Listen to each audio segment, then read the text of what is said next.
नमस्कार, मी धनश्री शिंदे आपल्या धनश्रीज किचनमध्ये स्वागत करते। तर आता नारळी पौर्णिमा, रक्षाबंधन जवळ आलेला आहे। नारळी पौर्णिमा स्पेशल आज आपण बनवणार आहोत नारळी भात।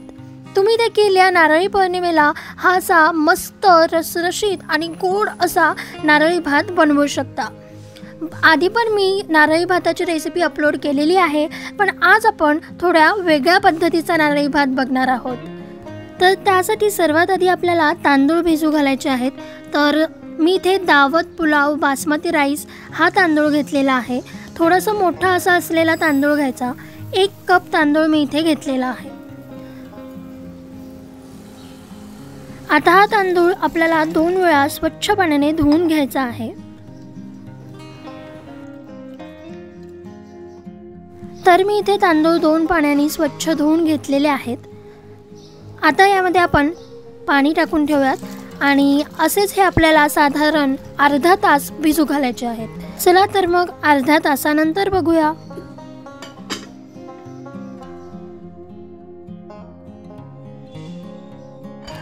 तर आता अर्धा तास झालेला आहे। आपण अर्धा तास हे तांदूळ पाण्यामध्ये भिजवून घेतलेले आहेत। आता आपल्याला याच्यामधलं पाणी जे आहे ते काढून घ्यायचं आहे। सगळं पाणी निथळून छान असं घ्यायचं।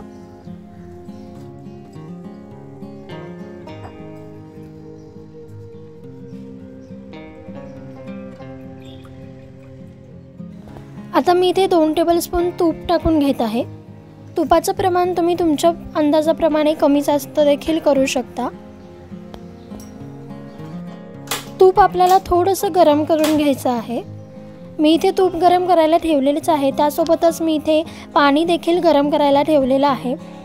आपल्याला भात करण्यासाठी गरम पाण्याचाच वापर इथे करायचा आहे। तर तूप गरम झालेलं आहे।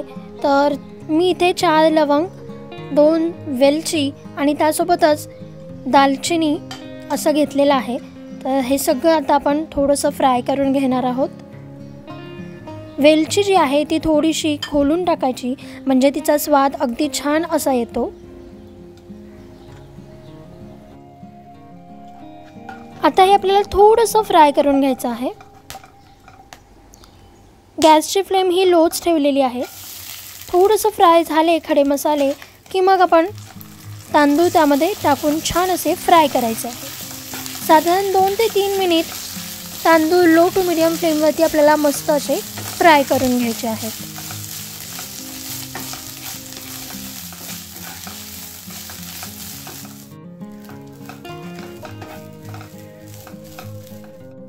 दोन ते 3 मिनिट फ्राय करून झाल्यानंतर यामध्ये आपण गरम पाणी टाकणार आहोत।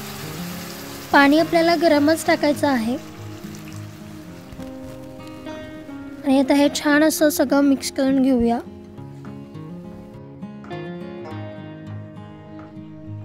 आता आपल्याला गॅसची फ्लेम मोठी ठेवायची आहे आणि मोठ्या फ्लेमवरती हे पाणी जे आहे ते आपल्याला आटवून घ्यायचं आहे।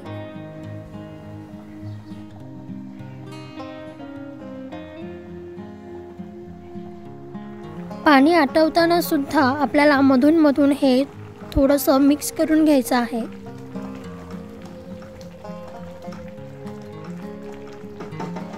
तर आता तुम्ही इथे बघू शकता पाणी आटलेलं आहे आणि अगदी थोडंसं पाणी आपण ठेवलेलं आहे यामध्ये, हे पहा। तर आता आपल्याला हा भात छान असा शिजवून घ्यायचा आहे। तर त्यासाठी आपल्याला लो फ्लेमवरती 4 ते 5 मिनिट झाकण झाकून भात शिजवून घ्यायचा आहे। पाणी आटल्यानंतर गॅसची फ्लेम लो करायची आहे। लो फ्लेमवरती छान असा भात शिजवून घ्यायचा।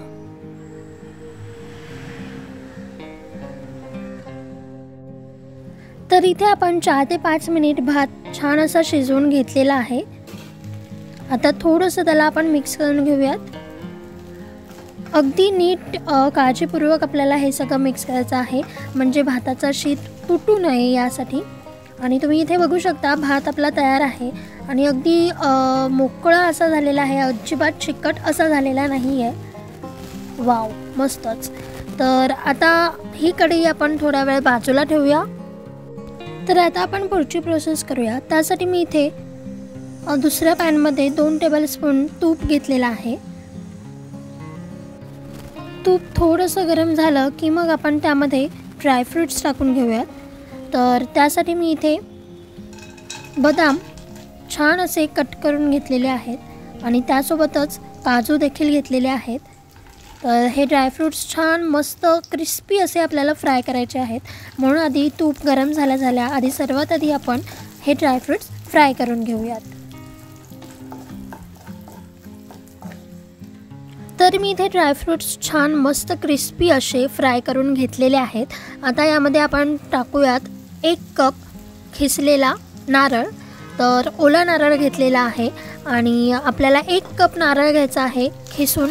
अगदीच बारीक असा नाही खिसायचा, थोडासा मोठा खिसायचा, जेणेकरून तो भात खाताना भातामध्ये खूप छान असा आपल्याला दाताखाली येतो तो नारळ, तेव्हा खूप मस्त टेस्ट लागते. म्हणून थोडासा मी मोठा असाच खिसलेला आहे.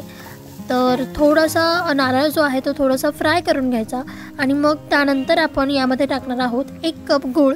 जेवढा आपण नारळ घेतो तेवढाच आपल्याला गूळ घ्यायचा आहे.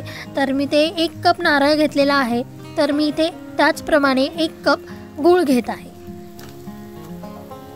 गूळ हा थोडासा फोडून घ्यायचा, बारीक करून घ्यायचा, जेणेकरून तो लवकर मेल्ट होतो.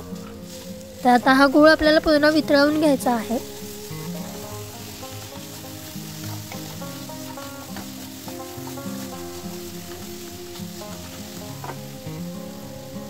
एक 2 मिनटं त्याच्यावर असं झाकून ठेवायचं, म्हणजे कसं गूळ लवकर मेल्ट होतो. मधून थोडंसं मिक्स करत जायचं.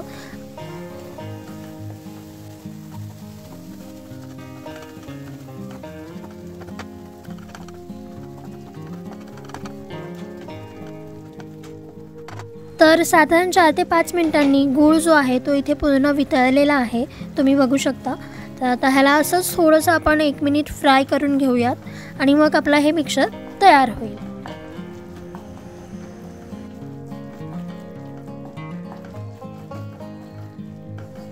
तर आपलं हे मिक्सर तयार झालेलं आहे. आता आपण जो भात तयार केलेला आहे त्या भातावरती हे आपल्याला गूळ आणि खोबऱ्याचं मिक्सर टाकून घ्यायचं आहे आणि थोडंसं हळूवार अलगद असं आपल्याला हे छान असं मिक्स करून घ्यायचं आहे. लक्षात ठेवा, भाताचा शीत जो आहे तो तुटायला नाही पाहिजे, त्यामुळे थोडंसं नीट काळजीपूर्वक आपल्याला हे सगळं मिक्स करून घ्यायचं आहे. भाताला आपण छान असं मिक्स करून घेतलं की त्यानंतर आपल्याला लो फ्लेमवरती हा भात ठेवायचा आहे. थोडंसं मिक्स करून घेऊयात अजून आणि आता त्यावरती आपण झाकून साधारण 3 ते 4 मिनिटं शिजवून घेऊयात. तर गॅसची फ्लेम जी आहे ती लोच ठेवायची. लो फ्लेमवरती हा भात आपल्याला आता छान असा शिजवून घ्यायचा आहे.